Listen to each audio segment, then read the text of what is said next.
Jimmy K here, Metal Voice. Look at this. The Metal Voice shirts are now on sale. Just go to the video description to find out on how you can purchase one. Metal!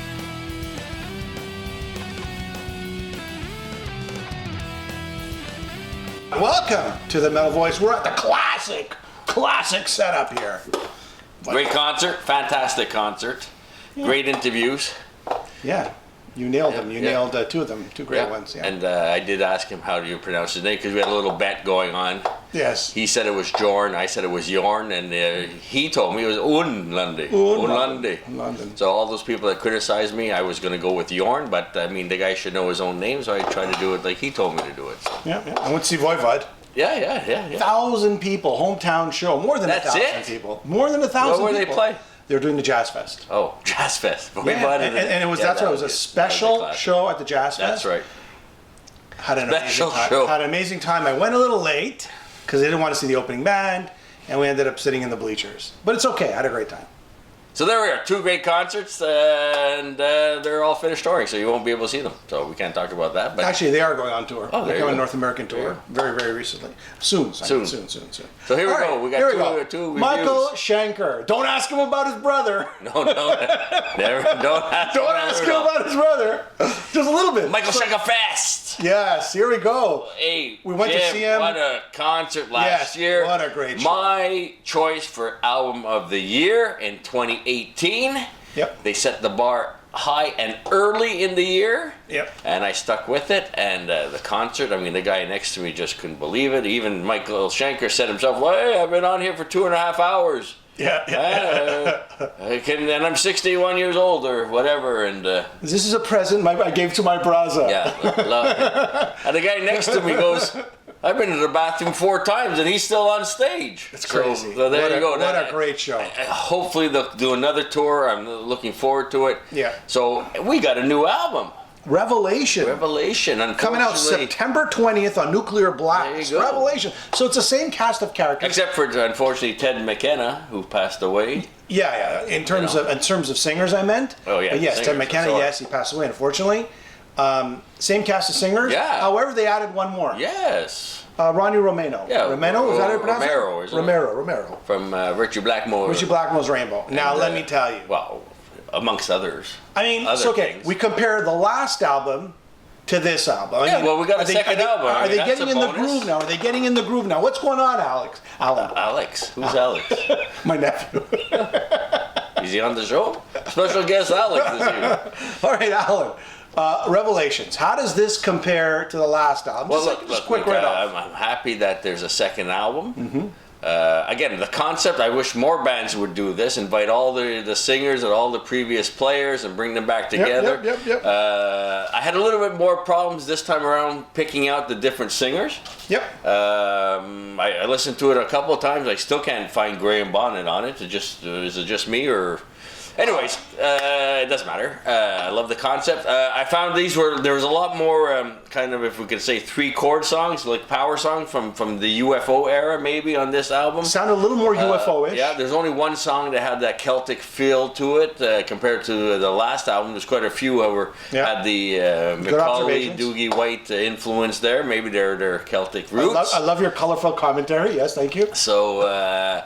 Again, a solid album. The guitar playing, as usual, is what you would expect. But I think there's a little bit more rockers, if we can say that. 3-chord, like Hungry Days or Old Man. There's some, and the opening track, which that's is right. I mean, what we call the single, if there is such a thing as singles these days, which is Rock Steady. And they have I think it's 2 or 3 songs where all of them are singing together. Right? Yeah. No, there's Rocksteady. There's quite a few. Steady, Old Man. Yeah.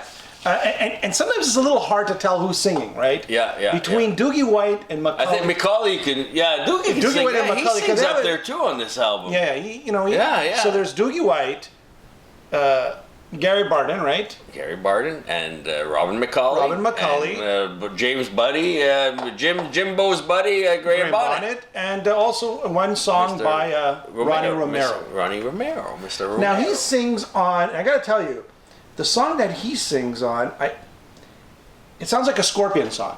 Oh, okay. It sounds like Klaus Meine. Is it an instrumental?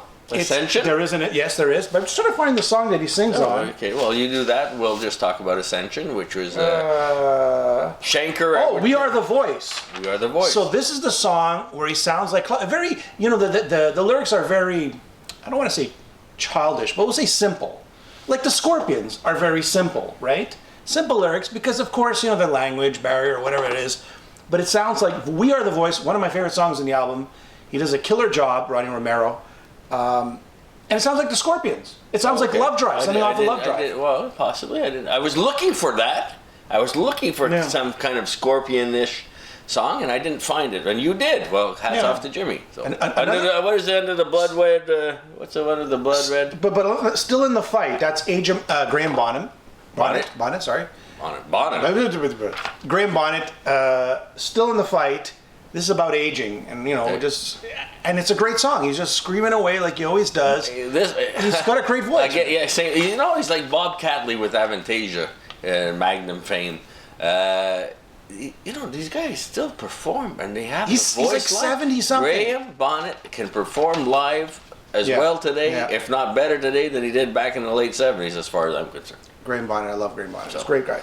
And you said the other song was there was Crazed Days, which is Gary Barden for sure. All of the Beast lore. in the Shadows. That was a surprise. That was a Graham Bonnet song too. That was talking about it's almost like a ritual, and the Beast shows up. You don't really expect that on a Michael Schenker. Maybe on a Slayer album, but not on a Michael Schenker album. Sleeping with the Light, another very catchy group song. And that was We Are the Voice. That's where all the voices come in, right? I mean, there's quite a few on there, don't you think? No, it's just Old Man, like you said, Still in the Fight, and Ascension was it Ascension? The instrumental. Yeah. I think it was more later MSG than earlier MSG. Some of them said it brings you right back to Into the Arena. I found it had more of a feel of the McAuley Schenker years. Under a Blood Red Sky. Yeah, that's the one. I like that one. And that was Gary. I'm pretty sure that was Gary. All the lower register stuff. I know it's Gary. Hard, but it was. I had a harder time this time than on the first time. Yeah, me too. That's all I have to say. Me too. I think the most difficult distinction for me was between Doogie White and McAuley. Yeah. Those two voices, because they're like in a higher register. Doogie's singing high. They're both singing high, so it's kind of hard to tell. Gary Barden's lower. I mean, you can tell him a mile away, right?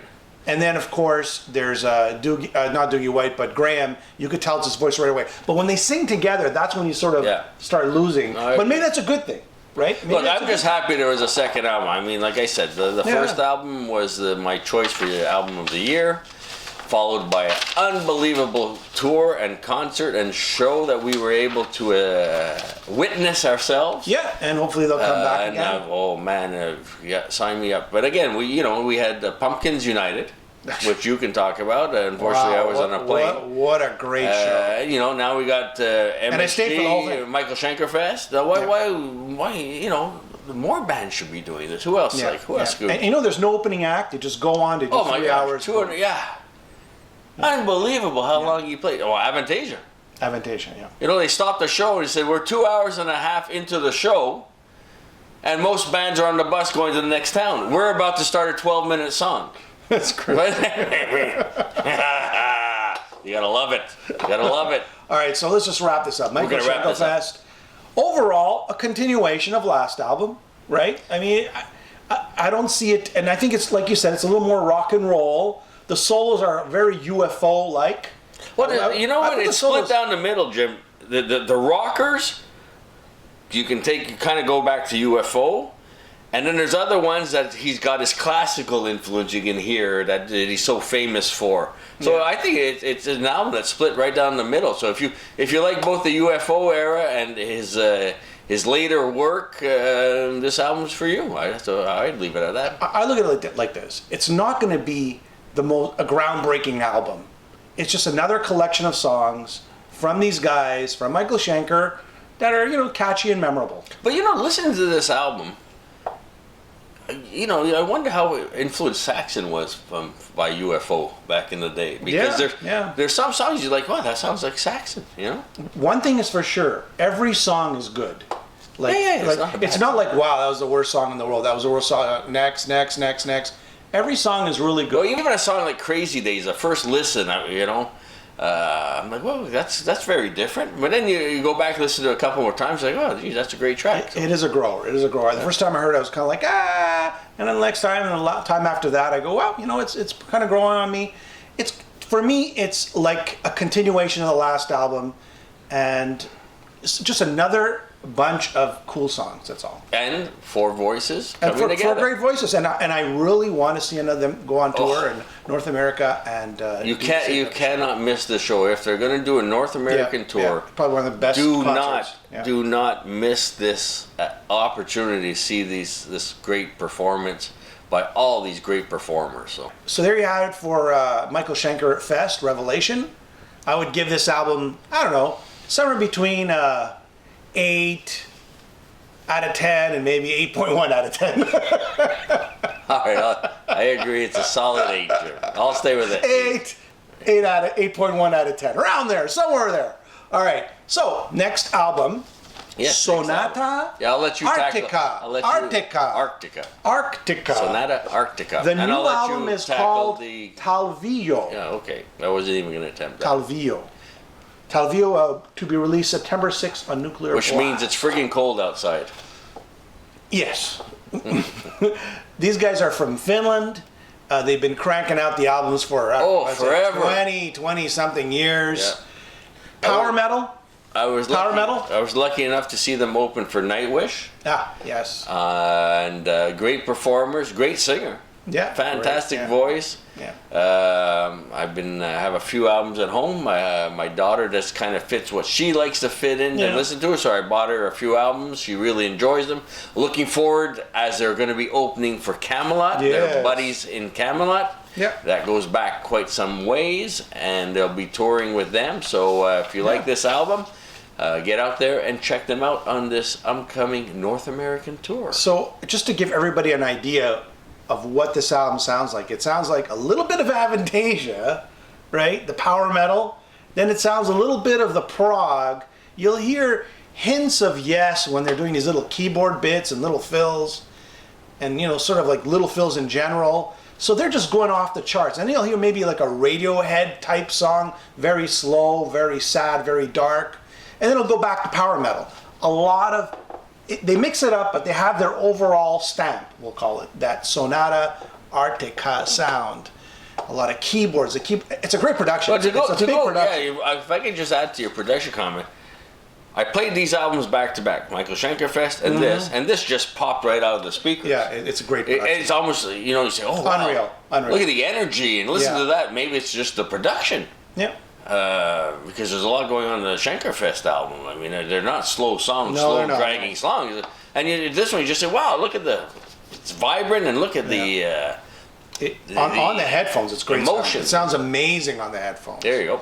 It sounds great. A couple of cool tracks. I like Whirlwind, Storm, the Armada, Cold, Last of the Lambs. These are dark.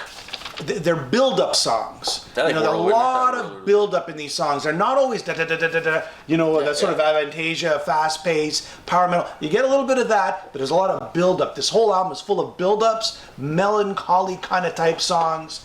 And overall, I'm just going to give it my overall impression. I thought it was a very strong album with a huge production. Is this the first album you ever heard of them? No, I've heard them before. I kind of listened to them in the past. It's just not something I actually sat down and said, you know what, I'm going to listen to this album. I've just kind of listened to songs of over the years, but I just think it's a really good album. It's a very powerful album. Again, I'm like you, Jim. I've heard them. I've listened to some albums. I've said, wow, that's really interesting, fantastic. Some are like, oh, wow, that's not my cup of tea. Yeah. So they like to vary it up, and that's what I've noticed from them. Every album could be quite different, and I think that's what keeps them vibrant and interesting, quite frankly. I mean, that's all I have to say about this album. I definitely go pick it up, and I would say another strong 8 out of 10. I think for people who've never heard them before, I think they'll enjoy them. And for the fans, they'll be satisfied, the ones that they already have. They're a great live performance, great live singer, lots of fun on stage. You can tell they're having a good time. So make sure you check them out as they go around North America with Camelot coming very, very soon, actually. And there you go. There's another edition of The Metal Voice.